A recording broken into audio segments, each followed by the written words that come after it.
I want to ask you, as you've been watching this unfold, like as this unfolds, in the middle of you like losing your job and all of this, how do you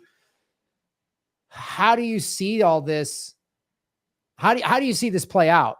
With like, because to me it feels like the only reasonable thing is like if Zelensky just finally goes, look, I'm done with the West and NATO. I don't want them. Putin, give me some concessions, pull out, and we can have the Donbass region and just leave us alone and help us rebuild. And like I could see Zelensky and Putin potentially coming to that, but I don't see the West is literally going to shove Zelensky into Putin like schoolyard bullies wanting to see kids fight. I mean, like it's just like, how do you see this playing out? That's a tough one. I think that given everything that's happened over the last month, I mean, that's a possibility. Now, the interesting thing here with someone like Zelensky is that he clearly knows that he has Washington's attention, basically, that they're backing him up.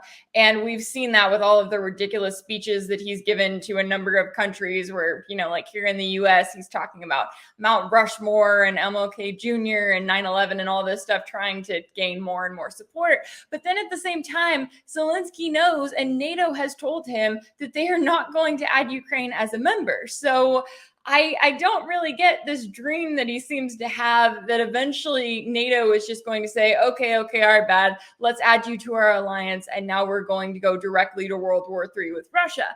Now, there could be a scenario where Zelensky finally says, okay, fine, I'll give in. Let's try to work with Russia. And then that probably to a certain extent. I don't know how much longer he would stay in power just, from his own career and everything that he's been through.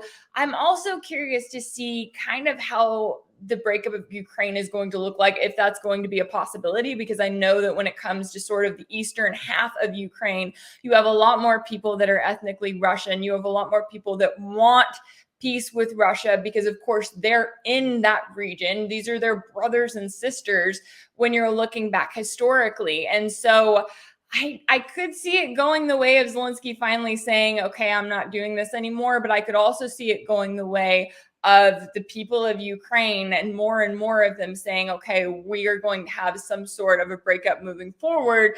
And then you lead to sort of a west half of Ukraine that continues in the way that it wants to be, where it wants to pursue a partnership with the European Union. Now, of course, in the same way that we saw the media coverage of Crimea back in 2014, where 97% of the people there voted to join Russia. And then the media spun it and said, oh, well, Russia invaded Crimea and they said that they weren't going to do that. Like, of course, if that is what ends up happening, that the media spin on that is going to make it as if they're really going to continue this whole Putin is evil narrative instead of looking at the actual breakdown of this country. Because I think that's one of the most frustrating things when you see the media coverage is that they act as if geography does not exist, and they act as if there is no history between Russia and Ukraine, and that Ukraine is just this little island out in the middle of nowhere that Russia decided it was going to discover and take on. And it just... it's never ending. I know, that's funny. They act like there's this completely autonomous country. Like most Ukrainians have family in Russia and vice versa. Like everybody, like it's a sister culture, a sister country. I mean, it's kind of crazy to watch. Hey, everybody, thanks for watching. We are still in our 9th month of demonetization from YouTube. So support what we're doing at patreon.com/Graham Elwood or rockfin.com/Graham Elwood, which is a blockchain cryptocurrency platform. It's free to sign up, and there's a premium level at $10 a month. And for that, you get everybody on the platform's premium content. Myself, Lee Camp, Ron Placone, Jimmy Dore, Whitney Webb, Kim Iverson, Abby Martin, and many, many others. You can also support what we're doing at Venmo at Graham-Elwood, and go to GrahamElwood.com. We have a PayPal button and a PO box. I also have crypto wallets, which are all in the show notes. Thanks for supporting what we do.